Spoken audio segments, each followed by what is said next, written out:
Salvetiones, this is Amelia, also known as TheMartianGeek, and welcome back to another episode of Rampage. The final episode, in fact, given that we only have 2 more levels to go through. In the last episode, as in previous, we made our way through Wile E. Coyote's Factory of Doom and defeated the Crusher. A fight that, I might add, made up easily the most anticlimactic level in the game, at least as far as difficulty is concerned. And now we're into what I call the Haunted House level. For want of a better term. It's not really haunted, but I guess I don't know what else to call it. And this one is kind of weird. It's not particularly long, but it has kind of a convoluted layout to it that makes it a little bit confusing to navigate. It also has a couple aspects to it that are really annoying, some of which we will see shortly. We will also see shortly why the game calls this level 13, despite the fact that it's obviously level 9. See these black cat enemies here? They can't actually hurt you, at least not directly. But, see all this crap falling on me, such as that safe that just took off a huge chunk of my health bar? Well, it turns out these cats actually control the bad luck in the level. Get rid of all the cats and no more stuff falls on you. Something that I only just discovered recently on a whim. I never knew that before. It would have been rather useful to know sooner. Also, you can bounce on these chairs. Up here we have falling horseshoes, as well as an entire horse. But we can also get a checkpoint, and if we drop through this hole here, some health restoration. Also, why exactly does this clock say 3, 6, 9, and 11 instead of 12? They had room for another eye there. But coming up here, we can actually stand on these chandeliers here, and that paintbrush item will be useful against the cats later. I don't think you can do much about the cats in clocks. Or the ones behind the lamppost things. Also, train!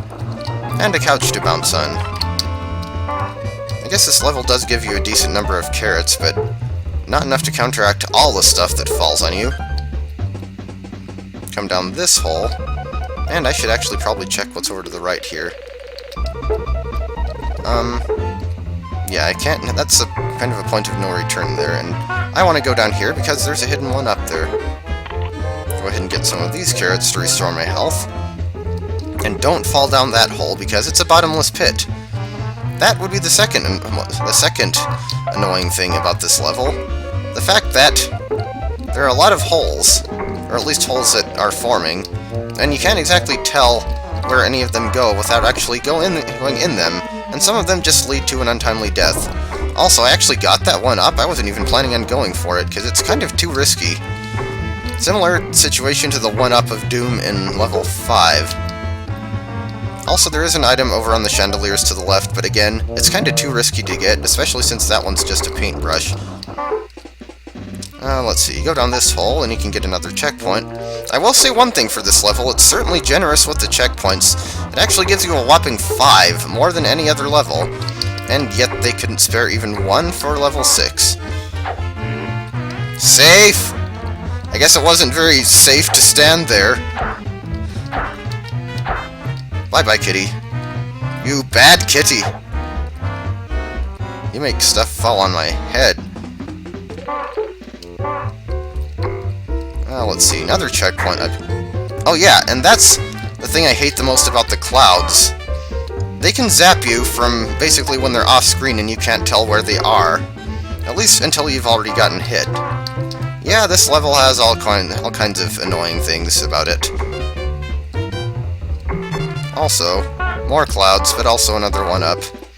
And I can't actually place a checkpoint here because the chairs are in the way. Okay, now let's see what the paintbrush does. It paints a skunk stripe down the cat's backs, also safe on the head, and then Paper Le Pew kidnaps that poor kitty. Actually, I don't feel that sorry for it because it's making crap fall on my head. And do we have another one? Yes, we do. Really, this game gives you way more checkpoints than you should ever need. I mean, I'm certainly not one to complain about too many checkpoints, given how often the opposite happens, but it is kind of weird that they put so many in this level when it's not even as long as, for instance, level 7, which only had 2 checkpoints in it. Also, we're already at the end of the level. Yeah, this one doesn't have a boss. And it's annoying enough as it is, I suppose. The door to the animator. Style rating, hairbrain. Thanks, I have a feeling that's not a complimentary one. Well, I used every item I picked up. I suppose there are probably more on side paths that I didn't get. As well as, I'm pretty sure, at least one checkpoint that I missed, but I didn't need it. But anyway, on to the final level of the game, which doesn't have a number. It just says, is this trip really necessary? And yes, it is! This level is focused on Daffy Duck. But before you can defeat him, you have to destroy all of the paint in the level. Every paint tube and can takes 4 hits from anything. I usually use a combination of pies and kicks. Pies are faster, but kicks seem to hit more things. I think you can even jump on them. I know you can jump on the tubes, but you can probably do that with the cans as well. It's just kind of a difficult hitbox to hit. Also, whatever you do, do not get hit by the Space Daffy's blaster, because it insta-kills you. Fortunately, he telegraphs it, especially if he's on the screen. If you hear a zap sound, get out of there. But also, you can see him sticking out his gun, so... What I often like to do on this one is alternate sides. Yeah, see, there's that blaster noise. Even if he's off screen, you can tell when it's coming by that, at least. Alright, that's all the paint on the left side down. Ow, hey, you weren't supposed to be in the middle.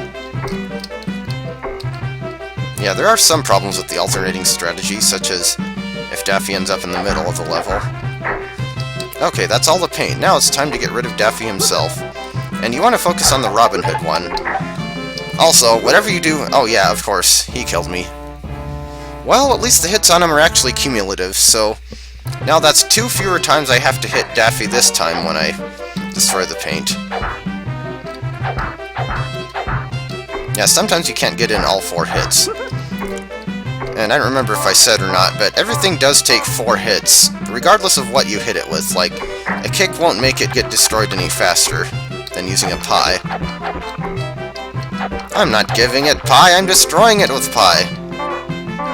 Also, the hitboxes on these things are kind of weird. Also, I also don't remember if I mentioned that you can only actually hit the paint cans where the little dents are. The tubes I think you can hit anywhere, but not the cans. Alright, that's that one down. Of course, you do still have to destroy the paint cans anew every time you die, if you're unfortunate enough to die. Also, you can lure the Space Daffy into not shooting at you by not being on the same level as him. He'll only shoot if he's actually at the same horizontal position as you. So... Really, for being the final level, this one really isn't that bad. It doesn't have any checkpoints, but it doesn't really need them given how it's basically just a 2-screen boss battle. Okay, I think that's all the paint. Of course, you don't need to do anything with the ink. It's already spilled. I don't know if actually destroying the Space Daffy even does anything, but I always focus on the Robin Hood Daffy, so... And he has an annoying tendency to dodge sometimes. It's certainly a lot easier for him to get hits in on you than the other way around. Okay, got him! So, we've beaten the level, and interestingly enough, if you should happen to get killed by the other Daffy's blaster after you've already beaten the level, it still counts as beating it. You don't have to do the whole thing all over again. It's not like a Kaizo trap kind of thing. But anyway, we are done with Bugs Bunny Rabbit Rampage. And there's a bunch of TNT here. That can only end well. But, of course, credit sequence. I like this game pretty well enough.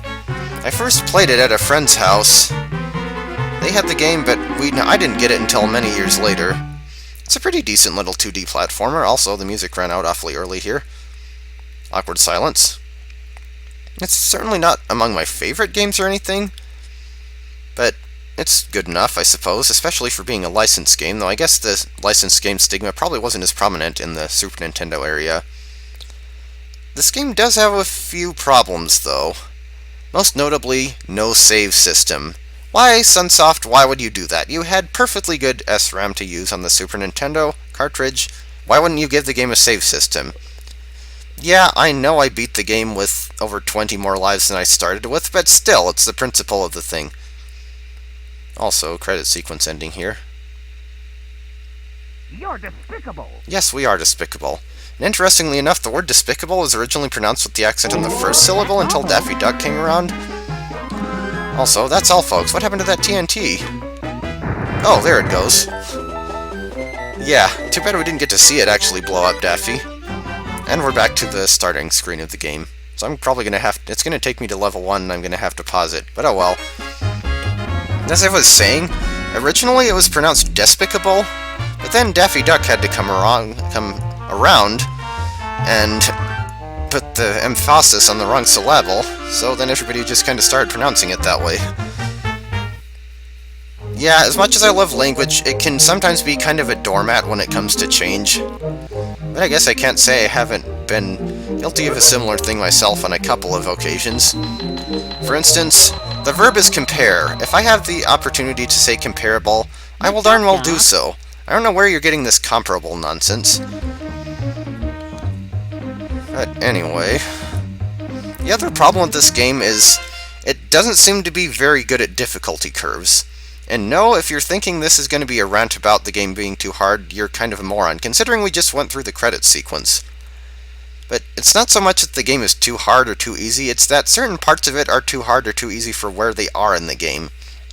For instance, why exactly is level 8 easier than level 3? And why is the second boss the most likely one in the game to actually kill you, and the hardest to dodge? And then there's the whole checkpoint situation with level 6, and...